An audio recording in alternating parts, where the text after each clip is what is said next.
Okay, everyone, good morning. It's Thursday, and this is the morning briefing from the Celtic Way. Hamish here, red face. Not burnt, Ryan, for once, just back a run in the last 10 minutes. Didn't plan that at all, but I'm not burnt, everyone. I know they'll be commenting that. I can't see the comments, though, so I'm happy for them to do that. Ryan, hello, how are you? I'm not back from my run in the past 10 minutes, so you don't need to worry about me losing my breath or losing any puff or anything like that. I'm doing really good. How are you, Hamish? How are things? Yeah, Side of the world? good. I mean, well, things are a bit cooler here. People don't care about that at all. In terms of Celtic, I'm good. I'm enjoying the transfer stuff starting. I think we're fully into the swing of things. We've had a few reports. It looks like Callum Osmond, although things are going a little bit quiet, could potentially be coming in. Kieran Tierney stuff, I really enjoyed that. We can maybe touch on that. I know the guys well of yesterday, but we can maybe do that as well.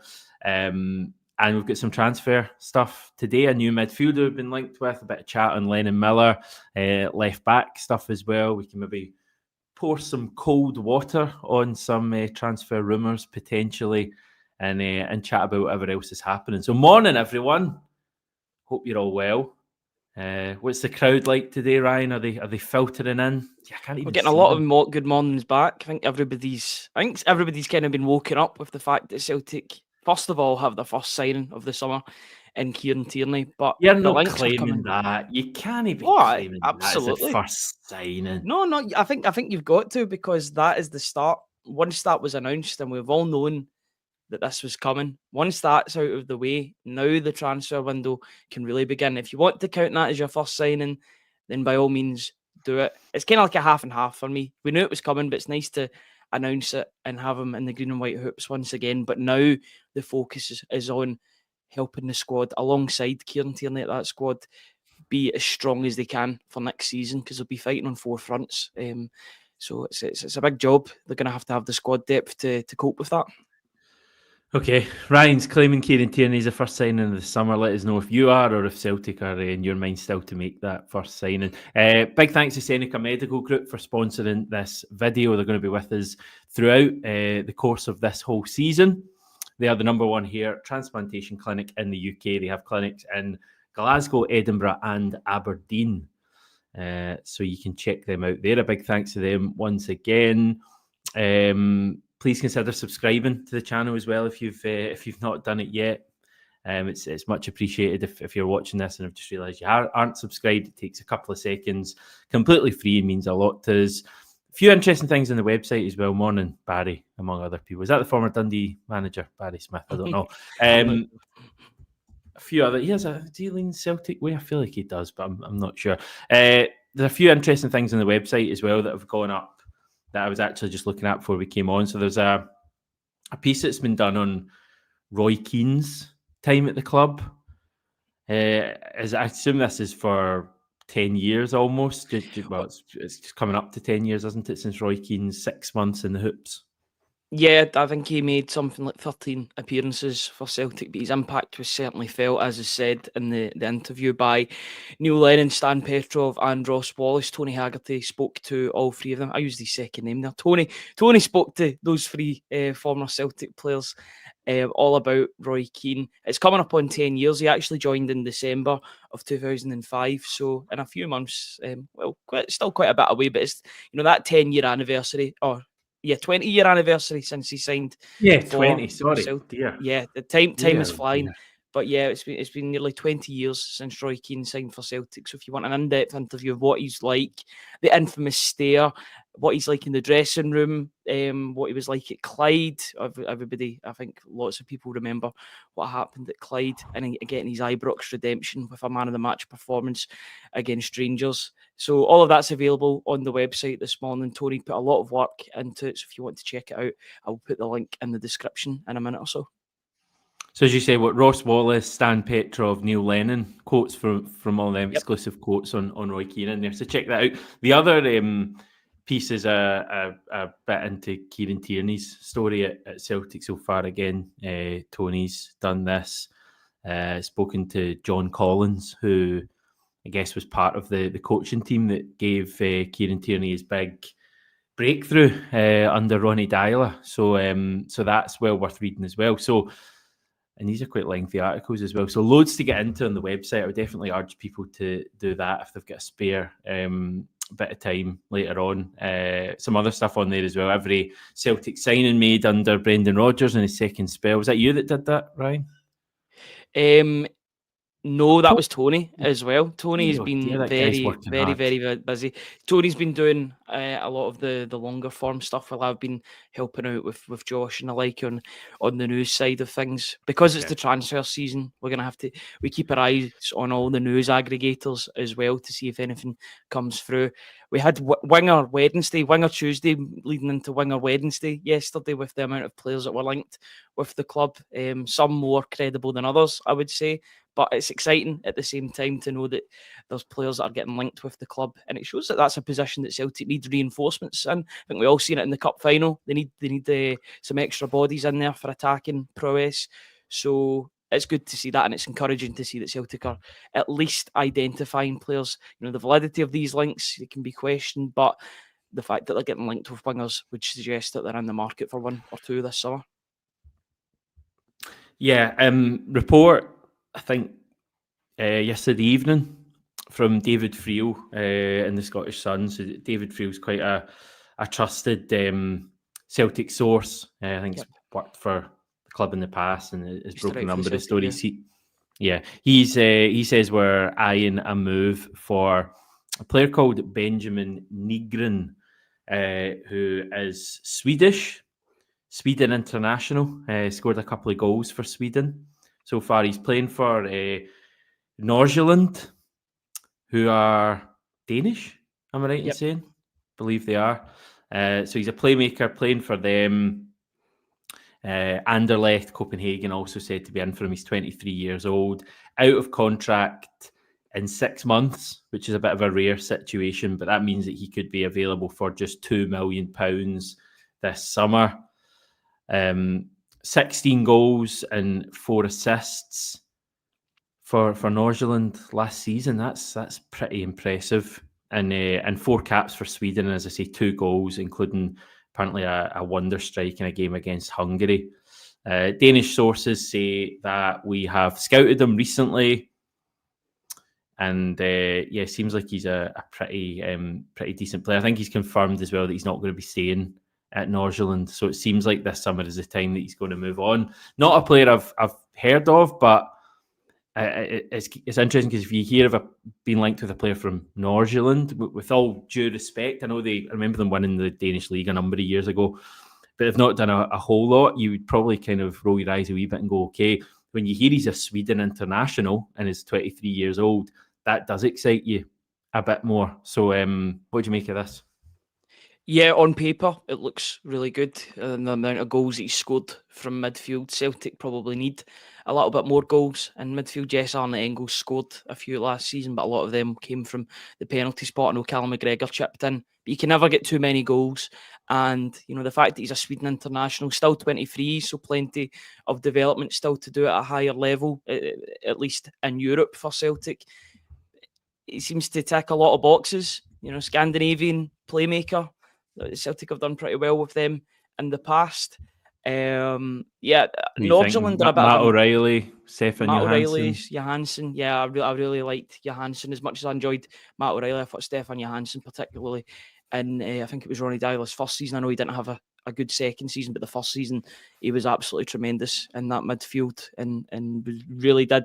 I thought he was one of the players that was going to kick on under Brendan Rodgers personally, but he moved on, and I was actually quite surprised that I thought it was going to be the other way about. I thought Beaton would leave the club and Johansson would stay and fight for his place. It's turned out to be the opposite. I remember the two of them actually working quite well together in the midfield in the 2014-15 season on occasion. But yeah, with Nordsjælland are a bit of an interesting one because like Midtjylland, they have a lot of focus on young players. Nordsjælland have that link with the Right to Dream Academy in Ghana.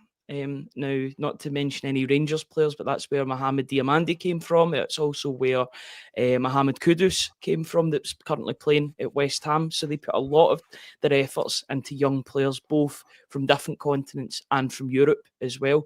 So if you're doing well for Nordjylland, then the chances are that you'll be able to replicate that somewhere else. And a 23-year-old that's got double digits and playing internationally for Sweden sounds like a good buy for me if Celtic can facilitate it, especially if he's only got 6 months left in his deal. If they can buy him for 2-3 million, then I think that'd be a bit of a coup.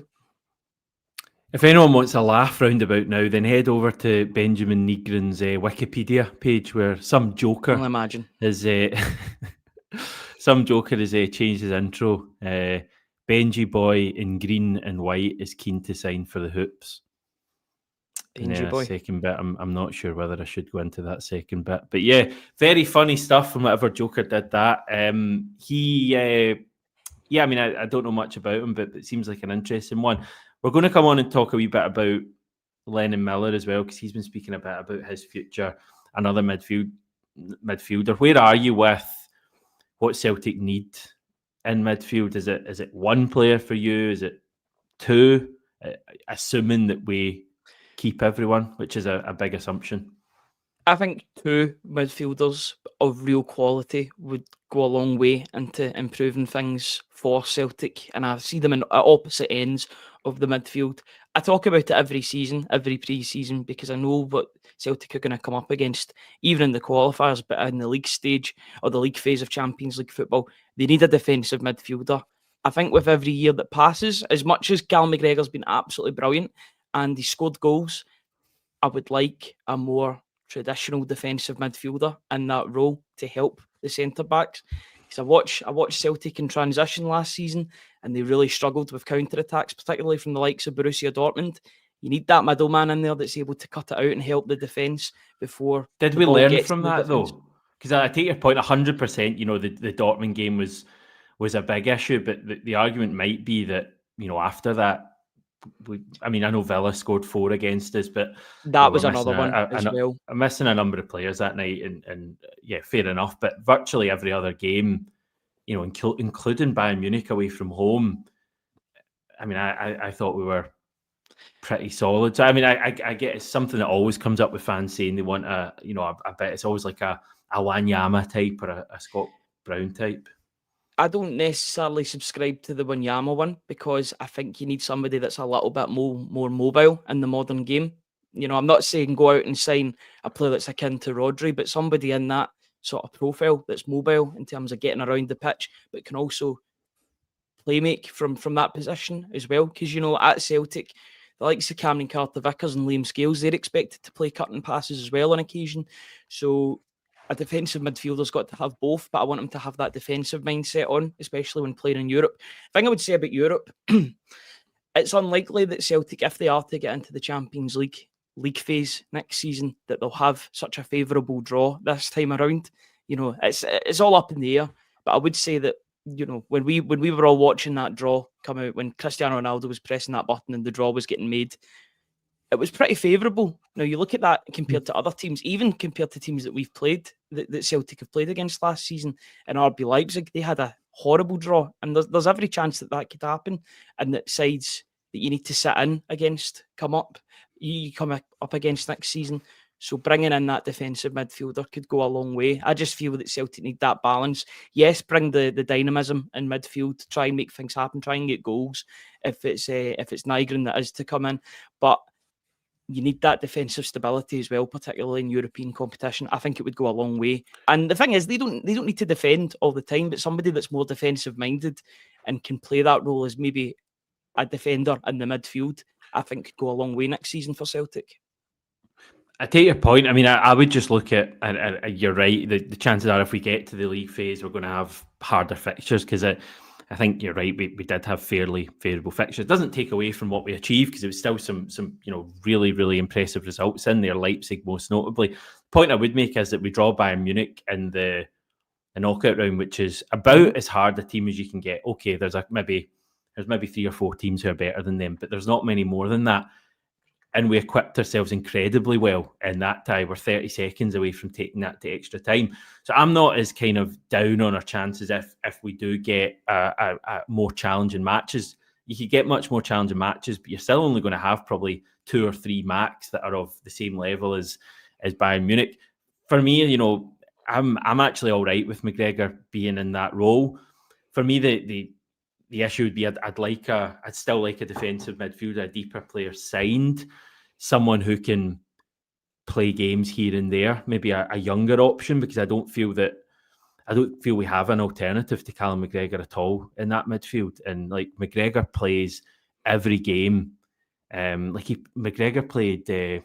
What was the game near the end of the season? Was it Pittodrie? Did McGregor start that game, or am I misremembering? He certainly Trophy Day started. I'm sure he started at Pittodrie, or certainly if not that, there was another game. Maybe it was a Hibs game, or there was a game when the manager made loads of changes near the end of the season, and I remember McGregor starting it and thinking, we really don't have another kind of option here. So that's what I would like to see signed. I just don't know if it's feasible that we're going to sign a first choice defensive midfielder to play, because I don't think McGregor's definitely going to start these games, and I don't think he's going to push McGregor up into one of the more attacking roles. But I would definitely, as I say, like someone signed who can come in and come in for games here and there, because I know McGregor doesn't have the Scotland stuff anymore, but there's no reason for me why Callum McGregor should be starting every single Celtic game. I think at times it's good to have someone else come in and freshen things up, but certainly in terms of those two more attacking areas, we need quality in there. We lack creativity really badly, I think, when Hatate's not there. When Hatate's not there, and the fact that you lose Matt O'Reilly's goals and assists last season as well, and I'm willing to give Arne Engels more time to become that player that we all know that he can be. Despite, I thought he had a decent season. Yes, he had his ups and downs, but stats wise, his first season was pretty good at Celtic, and I do. Is he a creator though? Like, is he? He's not a Matt O'Reilly, is he? In terms of I think he's setting up all those goals. Yeah. He could potentially play in that number 6 role in the future. Maybe that could be the idea. I thought that Celtic were signing him for that position and maybe pushing Callum McGregor further forward. As it turns out, McGregor's still playing as the deepest midfielder, and Engels is kind of playing in the 8 rather than the 6. So I would like to see him in that role. I know that Bernardo's played there a couple of times to varying degrees of success. I just think somebody defensive minded, maybe even for some of the domestic games, because I do envisage some teams in the Scottish Premiership becoming stronger next season. And you look at even the games against Rangers at Ibrox and at Celtic Park as well. Having a defensive midfielder in there, I think could have solved a lot of problems. They could have cut out that late goal that Igaman scored at Celtic Park. They could have maybe stopped a few goals from occurring at Ibrox. Having that defensive-minded midfielder in there to help the defence, the fact that they're only there as a last resort could be a big help for Celtic. And I think you would find games for them, even though they were mostly brought in for the European games. I still think they'd get games here and there in the Scottish Premiership as well. Yeah. I mean, yeah, McGregor's missing for that derby when Igaman scores the winner. So that is a big issue. I think we missed him badly in that midfield, but yeah. And there's a lot of people in the comments, and I'm probably half joking, saying, "Oh, there's a guy at Birmingham called Tomoki Iwata that could have played in those games." I just don't think he would have had the game time that he wanted. He spoke in the past couple of weeks about saying he's came out saying that. He didn't have the game time that he wanted. He didn't want to be that bit part player. He wanted to go somewhere and be a starter for a team. It's worked out perfectly for him at Birmingham. He's been one of their standout players. He was one of their standout players last season. I've got no doubt he can do that in the Championship next season as well. So I'm hoping he continues to strive forward, but I just don't think he was content with the game time that he had while at Celtic. But does that not sum up the whole defensive midfield position in that? And we failed with so many. It's the one position in recent years we've really struggled with. Yep. Iwata, Abelgard, McCarthy, Soro, Ideguchi. All of these guys have failed to get the game time they need, mainly because they're not as good as Callum McGregor, and not many players are as good as Callum McGregor. That's my issue. Callum McGregor is still going to be starting virtually every Celtic game next season. So unless you're going to move him forward to facilitate the signing of a defensive midfielder, which I just don't think is going to happen, it would have happened by now if the manager wanted to do that. Personally, and I don't know if people generally feel this way or not, but I still think for me that's Callum McGregor's best position, deeper. I like him playing there, dictating the play. I think at times when he goes up one, at times he's not as involved in the play. He's not dictating play in the same way. Just my opinion. Other people might feel that they prefer him further forward. The reality, I think, is we're not going to sign a first choice deeper defensive midfielder to take Callum McGregor's place. I just don't see that happening. What I would like to see is, you know, a maybe a younger player coming in who can play the odd game here or there, or at the very least, like a backup there. Someone who can come in and play domestic matches. Now, it might just be that the manager feels Callum McGregor can play every game, but what happens when McGregor gets an injury? You're suddenly kind of going, like for that derby, for example, Ryan, like McGregor's out, and I know Bernardo's out at the same time for that game, so it's a bit of a double whammy. But our midfield that day had no kind of control, no one really grabbing the game. It was just all a bit messy in there. But it would go back, creativity is vital for me. We really need it. And I think Nygren, you know, seems to be that kind of player. So I'm pleased to see the club looking at that. There's also Lennon Miller. I mean, the interest in Lennon Miller's clear. It's the chat's going to keep coming. Lennon Miller just speaking about his future, saying, "You never know. I've got a year left in my contract, so my focus is to go back into pre-season, work as hard as I can, and get ready for the season." You get these big clubs mentioned, but it is only speculation. You just need to try and focus on what you're doing, and that will all take care of itself. So clearly, he's not giving much away. I think he's quite adept dealing with the media. Sunderland in for him as well, Ryan. Is that the latest chat? Yeah, they're in for him, but I don't see Sunderland paying 10 million on a player that's out of contract next year. I just do not see that sort of fee getting, you know, handed. You see anyone paying that? No, I don't think he'll go for that amount of money. I don't think he's a £10 million player. Yeah, I think he could be, potentially. I think he will turn into a £10-20 million player for whoever he joins, because I think he's a very, very talented youngster. I watched him. Yes, it was against Liechtenstein. I did tune in for that game. I was very impressed with what he brought to the side, making his first start for Scotland. Hopefully that's the first of many caps for him. Tell us about his performance then, just for anyone, because I've never actually properly watched him. What did you like about his game? I think it's just his presence and his confidence more than anything else. He loves a cut and pass through. He's definitely got that creative side to him, but he's evened out as well. You know, for a lot of 18-year-olds, they can look quite scrawny when they're coming into a senior team. Yeah. He's evened himself out really, really nicely. He looks like he's ready for whatever step up is coming to him. He might prefer a move to Italy. He might see what's happening with Lewis Ferguson and Scott McTominay and say, look, if an Italian outfit comes in, then I'm more likely to get game time, to get that nourishment and progress further, because these guys have at Napoli and Bologna respectively. But you know, Celtic come in, and I believe that he's been a Celtic supporter in his past, so you know, maybe the lure of coming to Celtic could potentially be too much for him. I just think that he would be a tremendous signing for the years to come. Do I think there's going to be movement in the midfield, potentially with Hatate? Probably, if he chooses to move on. You know, he's 27 years old. He might want a new challenge in the prime of his career. If that's the case, now I don't think he's maybe a like for like replacement for Hatate, but you know, for a player coming in at 18 years old, who's only going to improve as the years go on, a Scottish talent, so he fits that homegrown quota as well. I think it would be a no-brainer if the price is right for the player. And so the team. Do you feel, again, I'll just point out, probably naively in my point, I haven't properly ever watched Lennon Miller. I certainly will if our interest becomes, you know, more concrete. Is he rated higher than someone like David Turnbull, for example, would you say? Or because there was a lot of hype about Turnbull as well when we signed him. It's an obvious comparison to make. There was a lot of hype around Turnbull, and I was really disappointed with the way that eventually transpired for the player, because I thought he was one of the bright spots in a bad season. He just didn't kick on under Ange Postecoglou, and by the time he came back from his injury, he had the likes of Matt O'Reilly and Rio Hatate to compete for, which was a really, really difficult task. Still had some good games here or there, but didn't really work out for him, and hopefully he can kick on in his career, either at Cardiff or wherever he goes next. But I did read a piece a couple of weeks ago, and it was the same guy who brought through David Turnbull in the academy, or maybe the bit before the Motherwell Academy, that brought through David Turnbull. He says that Lennon Miller's the best ever youngster he's worked with. So there is more of a hype. I feel as if there's more of a sustained hype around Lennon Miller, and it's not due to goal scoring, because he's not really a goal scoring midfielder as such. He's more creative than a goal scorer.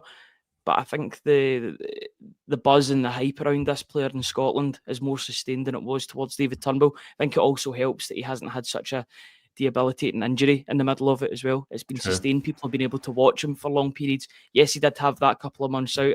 Did he break a bone in his foot or something like that? But he's came back and showed that he's still very much a rising talent within Scottish football and beyond. So wherever he goes, I'll be interested to see what he does. But I would personally love to see him at Celtic, because I think he's a young player, and Celtic should be stockpiling the best young Scottish talent that's coming through. What's the latest on the left back stuff? There's been a couple of names mentioned recently. We're not sure how much we should read into some of them. Well, that's my own personal opinion, but tell us anyway. Yeah, another couple of Scottish links, which I think is quite reassuring for the homegrown quota. Although with the imminent signing of Ross Doohan as well as Kieran Tierney, you're bringing in not just two homegrown players, but two club-trained players, which is a massive help for Celtic in those European squads. So, if Stephen Welsh is to depart the club, then they've managed to scout his replacement, and it's perfect. So it means that they won't need to register fewer players to bypass that. So it's really good work from the club in that front, I think, as a business. And in terms of the squads, they do a really good job in making sure they fill those quotas. But the two Scottish left backs that were slightly linked with the club yesterday, there was more noise about one than the other, was James Penrice of Hearts, 26-year-old former Partick Thistle left back, who had a really good season in a pretty poor Hearts side last campaign. Yeah, really stood out in particular against Rangers, I remember. There was a game that Hearts lost, but I thought he was the best player on the park in a defeat to Rangers at Tynecastle. And from a Hearts, sort of contingent, go to a former Hibs player in Josh Doig.